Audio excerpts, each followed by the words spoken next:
We're back with Jeff Watanabe, Managing Director of Watanabe Ing Komeiji LLC.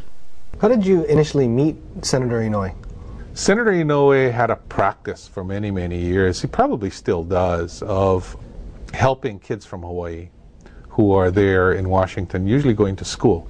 And he's a George Washington alum. And that's where I went to law school. And so in those days, he used to hire specifically students from George Washington Law School to work either on patronage or on staff. And in my case, I was on patronage. So I actually met him through an old high school friend's father, who was also a member of the 442nd Infantry group that the senator knew. And so he wrote me a letter of introduction, actually. That's how I met him. Actually, politically, a kind of interesting story. My father had campaigned for Ben Dillingham, who ran against the senator. And I mentioned that to the senator, and of course he didn't care. It didn't matter to him at all. Would you consider him one of your primary mentors? Oh, absolutely. I mean, to this day, if I have a serious issue, I talk to him and I ask him. And we stay in touch. What would you say are the most important learning lessons you learned from him as your mentor? Well, Dan Inouye is his sense of strategy and ultimate determination to get things done is unbelievable. When I worked for him, he was a 44-year-old senator that had never lost an election. Today, he's 80 and continuing to do a remarkable job for our state. And a part of that had to do with his strategic approach to the Senate, number one. And number two, I think the kind of relationships he was able to engender on both sides of the aisles.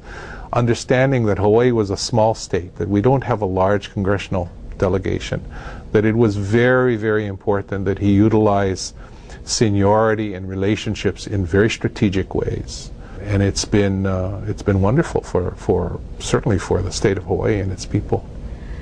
Being that you worked under him, and you did mention that building relationships were really important, which is also really important in Hawaii. Did he teach you any strategies of how to network, how to gain the most out of relationships, but also give to relationships as well? Yeah. You know, the senator, you learn more from the senator by watching than you do by anything else. And the senator also had mentors. People like Sam Rayburn or Lyndon Johnson were mentors of his. Interestingly enough, both of them were from Texas. And I always suspected that the special relationship that the senator had with those senior Texans had to do with his Army service, because the Lost Battalion, which you guys are all too young to remember, but the Lost Battalion, which was a battalion of Texans that were saved by the 442nd Infantry group, were most grateful. And so the 442nd people had a special place in the heart of Texans. And Sam Rayburn was the speaker when the senator first joined the House, and then Majority Leader was Lyndon Johnson when he was in the Senate. So he maintained those relationships, and they were important to him.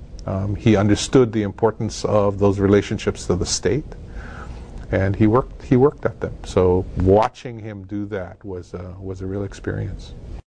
Thanks for tuning in. Stay tuned for more on Greater Good Radio.